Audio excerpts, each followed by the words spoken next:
This is Chris Medeiros. Like, subscribe to Team W Wrestling on YouTube, subscribe to my other channel, Word of Chris, and subscribe to this channel, Chris Medeiros. And follow me on Twitter, Instagram, and both of my TikToks. I'll be down there in the description box. And I'm here to do my AEW Dynamite February 14th, 2024 reviews. So here we go, discussing about tonight's episode of AEW Dynamite. Now, I got mentioned that I did not do my NXT reviews because I was just not feeling good and all that stuff, and yeah, just couldn't do it. But I will do my NXT reviews for next week though. So yeah, look up for that. But yeah, here we go, discussing about AEW Dynamite tonight, the show. So we kick off the show with the first match of the night. It was Jon Moxley versus Dax Harwood one-on-one. Now, Cash Wheeler or Claudio or anybody else from Black Combat Club is not at ringside for this match, and this match was a pretty good match. Now, when the match started, they was beating the hell out of each other and everything, but then all of a sudden, man, I get that it's Valentine's Day, but I kind of wonder what's going on with Jon Moxley, because he went ahead and kissed Dax Harwood on the lips, and then Dax gave him another kiss back as well on the lips. So, I mean, whatever, but yeah, that happened there, and it was beating the hell out of each other. It was a really good match, though. Both of them was beating the hell out of each other, trying to do everything that they could do to try to win this match. Jon Moxley was, getting closer to victory at the ending, where Dax was trying to walk back into the ring through the second rope, and when the referee didn't see it, Jon comes up and kicks the second rope, pretty much hitting Dax in the nuts right there, and then he hits Dax with a nice clothesline, and then a nice power driver onto him, and he only pinned him, and he only got a 2 count out of it, and then he tries to lock on that front face bulldog sleeper hold or whatever onto Dax, but Dax fought out of it, and he actually managed to hit a brainbuster onto Jon. He pins him 1, 2. Jon barely kicks out at 2, and then he picks up Jon Moxley, but Jon Moxley managed to lock on the sleeper hold, and he makes Dax Harwood tap out. So yeah, Jon Moxley defeated Dax Harwood tonight in a one-on-one match. That's what happened. Pretty good match. But then after the match ended, Jon Moxley still had the sleeper hold locked on, and he was just not letting go. And then Cash Wheeler had to go into the ring, started beating the hell out of Jon Moxley, and then Claudio comes into the ring, beating the hell out of Cash, and then he hits the neutralizer onto Cash, and then we see Jon Moxley locking on that sleeper hold again onto Dax, while Claudio had the crossface locked over Cash. Both of them passed out. So yeah, that's what happened there. Pretty good stuff for the match. And what happened after the match, I'll give it all 4 stars. That's why I'll give it. Great stuff. But then after the match ended, we see Renee Paquette interviewing Don Callis and the Don Callis family, and Don Callis says that Konosuke Takeshita will have a match at Revolution against Will Ospreay. He says it doesn't matter. Both of them's family, and they're going to always remain family even after the show. It's just a match. So yeah, that's what he said. We're going to see what happens there. But up next, we're going to be seeing Wardlow in action up next. So yeah, I'll see you guys later. Until then. So, the next thing to happen on AEW Dynamite, we get to the next match of the night. It was Wardlow versus a local competitor. I forgot what was his name. I'll probably have his name in the title. Barrett Brown or Barrett something. So, yeah, that guy was getting beat the hell off by Wardlow, and Adam Cole was on commentary for this match. Wardlow carried him to the corner, picks him up, and sets him up on the top turnbuckle, dropping him face first into his knee. And then Wardlow starts looking at the big screen and starts flexing and stuff, doing all that stuff. And then he looks at the guy again, picks him up, and then hits the spinning schmoove, that power bomb, or the last ride, pretty much. And he pinned him for the 3 count. So yeah, Wardlow defeated that local competitor tonight in a one-on-one match. That's what happened. Wardlow showing his dominance and all that stuff. And yeah, that's what happened there. For that match, I'll give it a half of a star. That's what I'll give it. But yeah, still pretty good with Wardlow showing all his stuff. But at this point, if he's going to go for the world title and stuff, like they've been saying, he needs to face, more actual challengers, And that's what they need to do. They need to get past that stupid crap. But other than that, Wardlow's still doing good. But yeah, that's what happened there. But yeah, up next we're going to be seeing Adam Copeland versus Daniel Garcia, one-on-one in a number 1 contenders match. Up next on Dynamite. There's still more matches to come tonight. So yeah, I'll see you guys later. Until the next thing that happens on AEW Dynamite. See you guys later. Until then. So the next thing to happen on AEW Dynamite, we get to the next match of the night. It was Adam Copeland versus Daniel Garcia, one-on-one in a number one contenders match. So yeah, we get to this match, and this match was a pretty damn good match. It was going back and forth and everything, beating the hell out of each other, coming up near falls a lot of times. At one point, we actually see Adam Copeland and Daniel Garcia up on the top turnbuckle, and then Copeland hits a lift up DDT onto him off the top turnbuckle. And then he was setting up for the spear, and then when he runs to hit the spear onto Garcia, Garcia kicks him right in the stomach, in the chest, and then rolls him up for the jackknife cover, pinning him. 1, 2, Copeland barely kicking out at 2, and then Adam starts fighting back and all that stuff, and then he managed to lock on the crossface onto Garcia, try to make him tap out, but then we see Luchasaurus and Nick Wayne get in the ring, or kill switch, whatever, get into the ring, causing a double disqualification, attacking Daniel Garcia and Adam Copeland. They threw Copeland out the ring, and then we see kill switch a chokeslam onto Daniel Garcia. Inside the ring, we see the TNT champion Christian Cage coming up, and then they grab a bunch of steel chairs, setting up a concerto for Daniel Garcia. When Christian's about to hit the concerto onto Garcia, we see Copeland get into the ring with the steel chair, hitting Nick Wayne and Luchasaurus, taking them both out. And then we see Christian and Adam Copeland swinging steel chairs, and Copeland knocked the steel chair out of Christian's hands, and he got Christian cornered in the turnbuckles. And then we see Nick Wayne's mom coming up, hitting a low blow from behind onto Adam Copeland, and then that's when we see Nick Wayne hit that cutter off the second turnbuckle onto Copeland, and then Luchasaurus lifts him up and hits a clothesline to the back of the head on the Copeland, and then that's when Christian lays the steel chair down, puts Copeland's head onto it, and then hits a concerto onto Adam Copeland, laying him out. So yeah, that's what happened there. Pretty good stuff though for the match. What happened after the match, I'll give it all 3.5 stars. That's what I'll give it. But yeah, that's what happened there. And after Christian and them got out the ring, Daniel Garcia got into the ring to check on Adam Copeland. And then, yeah, Matt Menard was at ringside. He tried to help up, but he got beat up as well. But yeah, that's what happened there. Pretty good stuff though. But yeah, still a lot of stuff tonight on Dynamite. Like the Young Bucks are going to be in action against Top Flight and all that stuff in a tag team match later on, and much more. So yeah, I'll see you guys later. Until the next thing that happens on AEW Dynamite. See you guys later. Until then. So the next thing that happened on AEW Dynamite, we get to the next segment of the night where we see the AEW World Heavyweight Champion Samoa Joe. He comes walking out there, and he got a few things to say. He starts bringing up a few things, talking about his match at Revolution against Hangman Adam Page and Swerve Strickland in the three-way match for the AEW World Heavyweight Championship. So yeah, Samoa Joe mentions that even if it was him, he said he wouldn't be facing neither guy because, they couldn't beat each other in 30 minutes. So he says that, neither one of them is worthy of being a competition to him. So yeah, that's what Samoa Joe was saying. But he says due to higher-ups and all that, he got to defend his title in a three-way match now. And he says that it doesn't matter because he's going to still walk out as the AEW World Heavyweight Champion.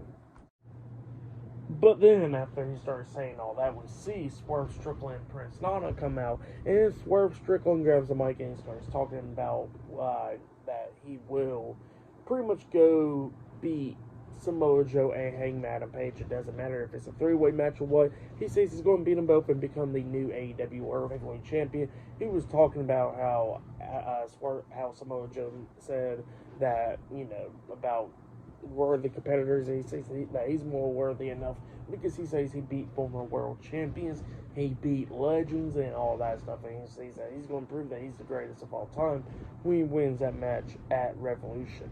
And yeah, that's what Swerve Strickland was talking about. But then Hangman Adam Page comes out and he starts complaining his ass off, talking about how Swerve Strickland couldn't beat him in 30 minutes and all that stuff last week, and that, he signed a contract that says, Swerve could beat him, he could become number one contender, and he says that it should actually be him versus Samoa Joe one-on-one, but he says that people had bring Swerve into the match. He says that even if he would have got 5 minutes, he wouldn't beat him. But he says that he didn't deserve 5 minutes because he couldn't beat him in 30. So yeah, that's why Adam Page was talking about both of them starts going at it and stuff, talking a lot of crap to each other, getting face to face and all that stuff. And he said, Adam Page looks at Swerve and he says that he's not even worth 1 second of his time. So yeah, that's why Adam Page tells Swerve and both of them going at it and all that stuff, talking about how they're going to whoop each other's asses. And then Samoa Joe gets in between them and he says it doesn't matter what both of y'all guys think, you ain't going to be walking over me, you ain't going to be pinning him because I want to be beating both of y'all and retaining my AEW World Heavyweight Championship by whooping both y'all's asses. So yeah, that's what Samoa Joe says to both of them. Then after that segment, we see the AEW Women's World Champion Timeless Toni Storm talking. Well, pretty much with the movie and stuff, talking about the tattoo and all that stuff. How she's going to beat Deonna Purrazzo. And then we see Deonna Purrazzo getting interviewed by Renee Paquette, talking about how she's going to snap Toni Storm's arm. So yeah, that's what Deonna Purrazzo has to say right there, snap her legs. But yeah, pretty good stuff. But then after that, we see the Young Bucks arriving to the arena because up next, the Young Bucks will be taking on Top Flight up next. So yeah, see you guys later. Until then. So the next thing to happen on AEW Dynamite, we get to the next segment of to the next match and then to a segment. So yeah, we get to the next match of the night. It was Matthew Nicholas Jackson, the Young Bucks versus Dante and Darius Martin, Top Flight in a tag team match. So yeah, we see the Young Bucks pulling up in a limo and they are still wearing the bloody clothes that they wore last week and stuff after beating down Sting and Darby Allin with the blood all over it. Yeah, they're wearing those. And they come out and do theme songs with new music. And yeah, it was like a mixture of like Roman Reigns theme songs as well. And yeah, they come out to it and they get to the match. And this match, it was a good match. For the most part, it was going back and forth and everything. Top Flight coming up a few times, almost picking up near falls in this match.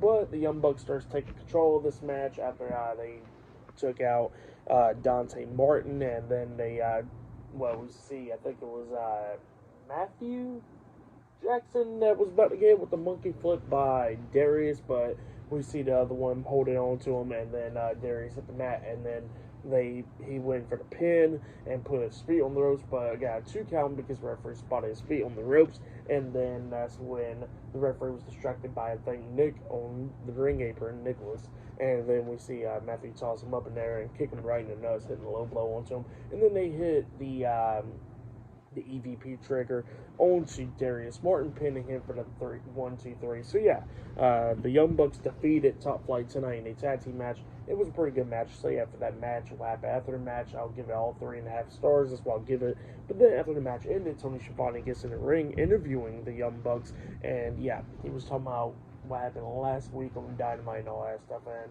he was talking about that Sting is not here tonight, and the Young Bucks is talking about how they are going to be the more contenders for the AEW World Tag Team Championships as they are undefeated this year. And they showed a graphic of them as the more contenders. So yeah, that's what they did there. And then they started pushing around Tony Schiavone, pushing him down. Nick Jackson did, and then we see them apologizing to it, and then they said, "We'll help you up." And then they grabbed both of his arms. Then about to hit the EVP trigger onto Tony Schiavone up until Darby Allin comes running down there and making the save and chase the Young Bucks out the ring. Darby Allin grabs the mic and he starts talking, and this is a pretty good promo from Darby Allin. He was talking about the Young Bucks and all that stuff, and he was talking about EVPs, and he says that, they actually begged to get a job there and all that stuff, and he thought it was going to be a difference and all that stuff, and then he says that the wrong EVP left the company and all that, talking about Cody Rhodes, and that he was not even on the first episode of Dynamite, but Brandon Cutler was, and he says this is all friends wrestling because damn sure ain't all elite wrestling. So yeah, that's what Darby Allin was saying, and then he says that the Young Bucks wants a match against him and Sting at Revolution for the AEW World Tag Team Championships, and he says that Sting don't got nothing else to lose, so it's showtime. So yeah, that's what he says. Pretty good stuff though. But yeah, that's what happened there. But yeah, we'll see you guys later until the next thing that happens on AEW Dynamite. See you guys later. Until then.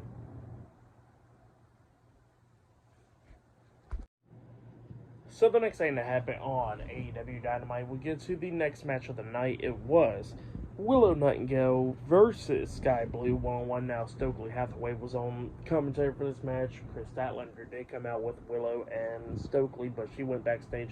And same for Julia Hart. She came out with Sky Blue and went backstage as well. But yeah, this match was a pretty good match. It was going back and forth and everything, but then we see Sky Blue and Willow Nightingale up on the top turnbuckle. Sky Blue, got off the top turnbuckle, and then she pulls Willow's head right there at the corner, at the top turnbuckle, and then super kicks her right there, and then hits a power bomb onto Willow Nightingale. She pins her. 1, 2, Willow barely kicking out at 2, and then Sky Blue wait for her to get back up, kicks her in the stomach, and then runs up and hits her finisher moves, Code Blue onto Willow before she hit Code Blue. We see Stokely Hathaway popping up on the ring apron, distracting the referee, and Sky Blue's pinning Willow, and could have got the 3 count, but then she finally got the referee's attention. The referee turns around, counts 1, and then Willow Nightingale rolls over for a pin, getting a 2 count as well, but Sky Blue kicked out at 2, and then after that, we see Willow kicks her in the stomach, and then hits that gut wrench powerbomb onto Sky Blue, pinning her for the 3 count. So yeah, Willow Nightingale defeated Sky Blue tonight in a 1-on-1 match. That's what happened. It was a pretty good match. I'll give that match 3 stars. That's why I'll give it. It was a good one. But yeah, up next it'll be the main event. It will be the AEW International Champion Orange Cassidy versus Matt Taven 1-on-1 in a Texas Death Match. Up next on Dynamite in the main event. So yeah, that match is up next. It'll be the main event. But yeah, I'll see you guys later. Until the next thing that happens on AEW Dynamite. See you guys later. Until then. So the next thing that happened on AEW Dynamite, we get to the main event. It was the AEW International Champion Orange Cassidy versus one half of the Ring of Honor World Tag Team Champions Matt Taven in a Texas Death Match in the main event for tonight's episode of AEW Dynamite. So yeah, we get to this match. This match was a pretty good match. It had a bunch of weapons, steel chairs, thumbtacks, tables, a lot of stuff. So yeah, we get to this match, and they go there in the crowd, fighting through the crowd and all that stuff. Both guys get busted open during this match.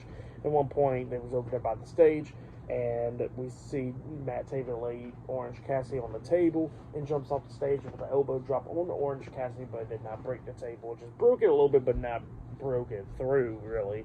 And then he lays the table up against the ramp, and then he suplexes him through that table, finally breaking it. And then, they go around going up the ring and stuff, brawling and all that stuff. At one point, they had a table laid up against the announce table or whatever.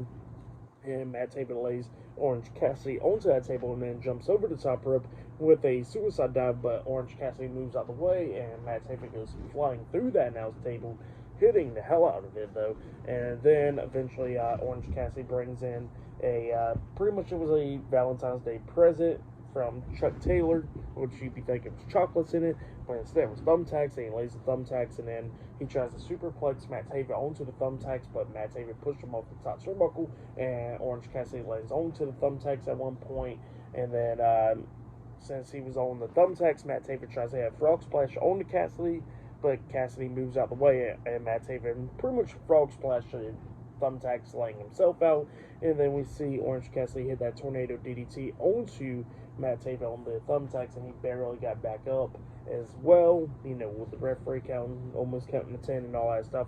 And then we see Mike Bennett coming down, beating down Orange Cassidy and all that stuff, and then we see Trent Beretta come down, and there was a bunch of steel chairs in the ring, by the way, and because of Mike Bennett, and Trent Beretta comes down with the press, and he pulls out a lead pipe out of there, and then we see Mike Bennett pull up the steel chair, and Trent hit the steel chair with the lead pipe, which hit Mike Bennett upside the head, and then that's when Matt Taven comes up, hitting, throwing the steel chair, throwing the hell out of it, actually, hitting Trent Beretta in the head, and then hitting Bulldog onto the steel chair, laying him out, and then we see him turn around, he gets hit with the orange punch by Orange Cassidy, and he got back up to his feet before the count of 10, and then Orange Cassidy hits a beach break onto him, onto the steel chair, onto the thumbtacks or whatever, laying him out, and then he still got back up to his feet, and Orange Cassidy done wrapped the chain around his hand, hitting the orange punch onto Matt Taven, knocking him out. The referee starts counting. He starts getting up to the count of 7. Roderick Strong runs into the ring, and then he tries to hit that jumping knee to the face onto Cassidy, but Trent Beretta jumps in the way, getting hit with the knee, and then Cassidy tosses Roderick Strong out the ring through the second rope, Referee still counts, and got up to the count of 10, and Matt Taven was knocked out. So, yeah, Orange Cassidy defeated Matt Taven tonight in the Texas Death Match. That's what happened. Great match, though. I'll give that match 4 stars. That's why I'll give it a great match between those two guys. I'll say that was match of the night right there. Tonight's AEW Dynamite, it was a good, decent show for the most part. I'll say I'll give it 8 stars. That's why I'll give it, because the main event was pretty good. There was some good matches, but I don't know. Tonight's Dynamite was somewhat missing something, but it was still a good show, though. I'll say a good segment with Samoa Joe, Swerve, and Paige. That was a good segment, and yeah, it was good. It was a decent show, but yeah, that's why I'll give the show 8 stars. But yeah, that's been my AEW Dynamite reviews. Like, subscribe to TNW Wrestling on YouTube. Subscribe to my other channel, Word of Chris, and subscribe to this channel, Chris Bales, and follow me on Twitter, Instagram, and both of my TikToks. I'll be down there in the description box, and I'll see you guys later for this Friday Night SmackDown reviews. See you guys later. Until then.